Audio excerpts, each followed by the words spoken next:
My name's Brandon Willington. I spend $4,500 a day on Facebook ads, and one of the things I have to do at a massive scale at this level of spend is turn away a substantial amount of people. So in this video, I'm going to talk about 3 different strategies as to how you can make sure that you get the right people into your program, not just qualified leads, but will also be good customers that you enjoy working with. And I'm also going to talk about the flywheel effect you can create when you get 3 things perfectly aligned and how it can help grow your business. So before I explain how we're going to disqualify people, we first need to know all the different ways where we can.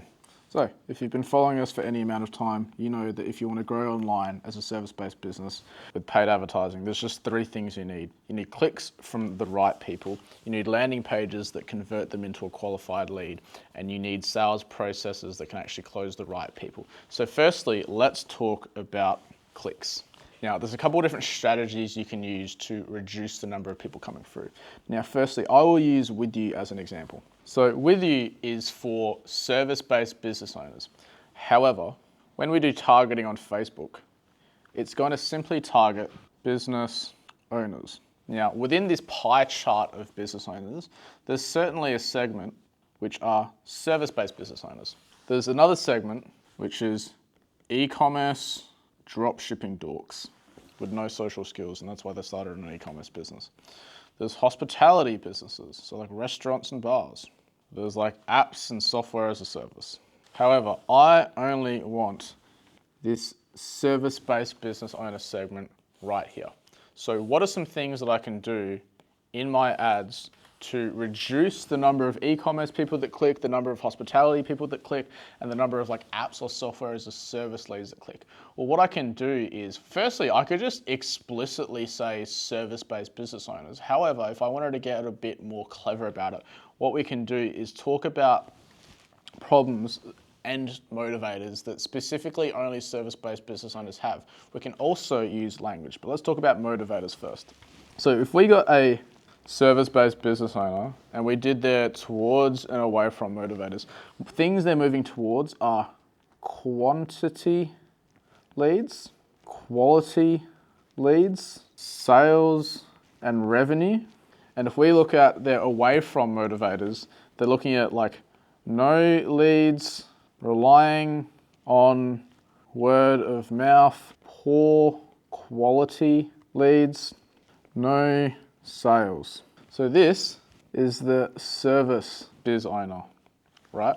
If we did this again and we did it for e-com dork, there's a couple towards and away from motivators which are the same. Now, firstly, this person is a business owner. This person is a business owner. I just have less respect for this person.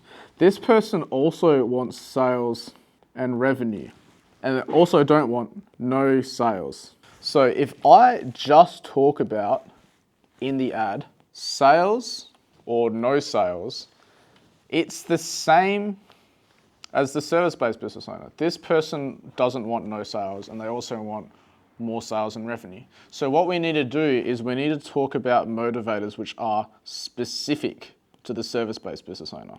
Quantity leads and quality leads are specifically a service-based business owner problem. E-commerce people will read that and go, oh, I don't need leads, I need sales, right? So you will always see in the primary text of my ads, I will sprinkle in, I won't just say business owners, I'll say either explicitly service-based business owners, or I'll talk about service-based business owner problems. I'll talk about quantity leads, empty pipelines, lead quality. I won't just talk about growing the business. Every business owner on earth wants to grow their business. We don't want to speak to everyone, we just want to talk to the service-based business owners. Let's talk about the landing page. Now on the landing page, this is your first opportunity to really filter people down. There's a couple different ways you can do this. I'm going to talk about quantitative ways and qualitative ways. So firstly, you're going to have a landing page and there's so many different opportunities that you'll have here to filter to the right person, right? So the first thing is the headline. So this is like the big piece of text at the top of your landing page. You want to, again, all these strategies I just talked about here, you want to inject them into both the headline and the sub-headline. In the video, you want to do all the same things here as well. Now, when you have your call to action form, you can also filter again. So for example, on our landing page, it says service-based business owners only. However, simply writing something doesn't mean people aren't going to do it, because there's going to be like that scene from Arthur where, what's the sister's name? DW, that chick, where she's like, there's a sign that says like, do not enter. And it's like, I'm not gonna pay attention to that because I can't read because I'm a drop shipper. And so we're gonna have this form here, and there's gonna be a number of questions which will, if selected, disqualify people. For example, on ours, one of the questions is simply, what type of business are you? And if you say you're anything but a service-based business owner, you go on the bin. Another question, what industry are you in? So now we niche down even further. There's certain businesses that just simply don't work with the strategies that we teach. There's a number of different reasons why, and I'm not going to put them in. There's also just one industry that I just don't working with, and I'm a business owner, and I started my business because I want to work with people I like. And so I just don't let those people in either. Now, I'm going to give you one more, which you will not be able to copy exactly. However, you can take the principles and apply it. Now, I added one question. I'm not going to say what it is, but if you go to our landing page, you're going to be able to work out which one it is. However, the fact that you're watching our YouTube implies you're probably a higher quality lead, so I'm fine with that. There's one question in our application survey, which I had a theory back in December. I had a theory that I could predict someone's show rate, their close rate, and by what I meant by that was I could predict their intention to actually buy the program. And I also could predict the likelihood at which they would like complain when things got hard immediately in the program.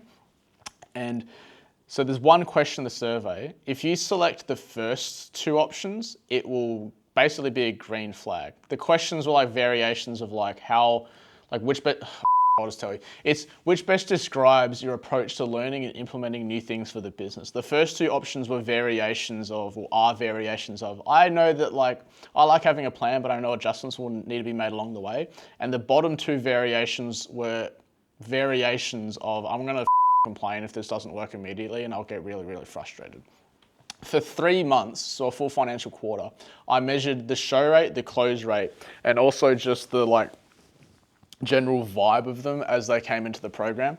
And statistically speaking, now obviously there's outliers, the red flag leads had half the show rate of the green flag leads and half the close rate of the green flag leads. So that is an easy math equation for me. 0.5 times 0.5 means that they're 75% less likely to buy.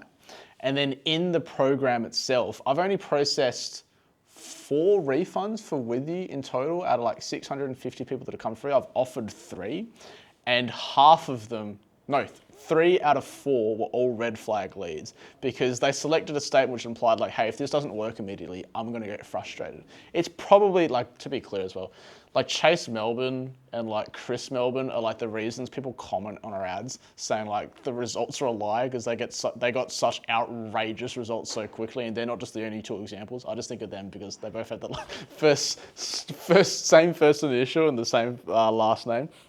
We have a lot of members that get really, really quick results, but they're obviously outliers, right? You've got to like put in the work and things like that to actually get the results. And when they go, oh, like it didn't work on the first day, and then they complain, I'm like, okay, well, I don't want those people in the program either.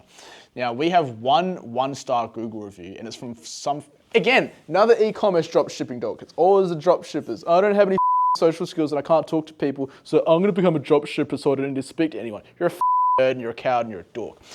1-star review, and it's some variation of like, oh, I booked in a call and then like got rejected. And so I replied from our page saying, hey, whatever his name was, it doesn't matter because he's a drop shipper. Like, that's because on a page that says service-based business owners only, you said you're an e-commerce business, and so the automations automatically rejected you. Seems like a skill issue on your end. We also just had someone comment on, I mean, it happens like literally every day. I just like, whenever I just feel like I'm in a bad mood, I'll just open the comments of my ads and just cook people. But someone was like, oh, like, send a screenshot because he went to the disqualification page. And he's like, oh, like, I applied and said it's not a good fit, like, good way to pull off. I'm like, no, like I don't spend $4,500 a day on ads just to like reject people all day long. There's obviously a reason you got rejected, you moron, right? But what we want to do is we want to optimize not just the ads for quantity leads and quality students, but I spoke about this on the Sparky podcast where I view marketing, sales, and product is all intertwined. And if you can get it right, you create this flywheel effect. So if you don't have any marketing, then your sales team just can't sell anything. If your marketing is good and your sales is good, but your product is really poor, you'll get negative word of mouth and then your marketing won't do as well in the long run, right? If you have good marketing, so a lot of people know about you, you have a good sales team, so they convert at a high percentage at a high dollar value, and your product is good, you will get positive word of mouth, you will get more testimonials. The testimonials will improve the performance of your ads, they'll improve the performance of your landing pages, and they'll improve the performance of your sales team. If you check the comments of our ads, we have members that actively defend us in the comments. Find me one of my competitors where their customers go to war with them in the comments.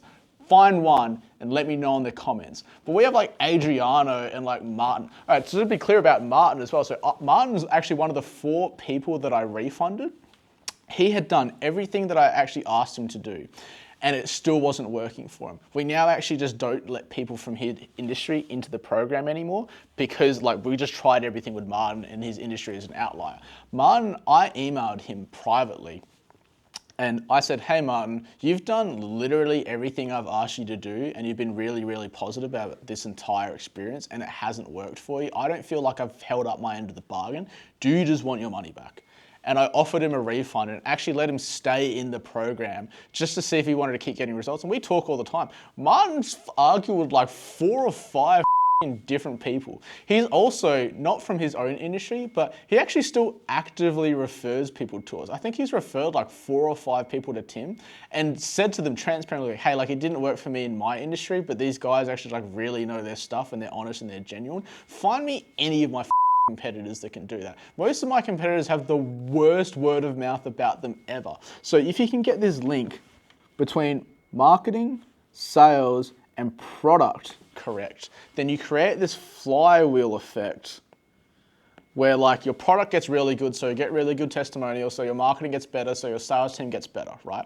But all of that comes down to balancing marketing, sales, and product. And so that's why we want to optimize all the way down to the marketing, making sure that the right people come through. I've consulted the team and we've decided to explicitly say that in the sales process, we have a no policy. So if you feel like you're on the sales call, we're not going to let you buy.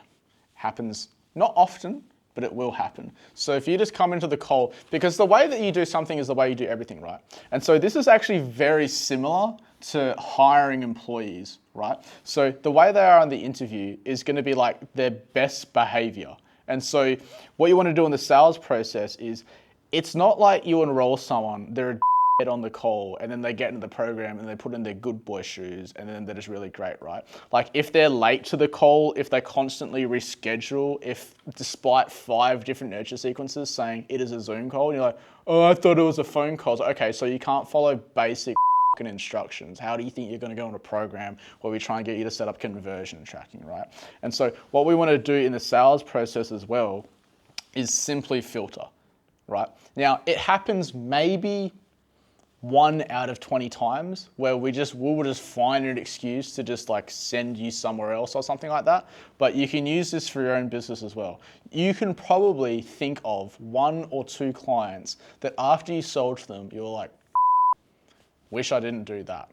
Doesn't happen all the time, but it certainly happens some of the time. And then if you don't do this, no policy, it will impact this. Right? And so we need to again find the balance between marketing, sales, and product and optimize for all 3 so you can create a flywheel effect and just absolutely bull run your business. All of that being said, if you want to run the absolute gauntlet and roll the dice and see if you can even actually get on a call with our sales team and you meet all the criteria and you pass the no policy and join the With You program, then click below. You got like a 40% success rate.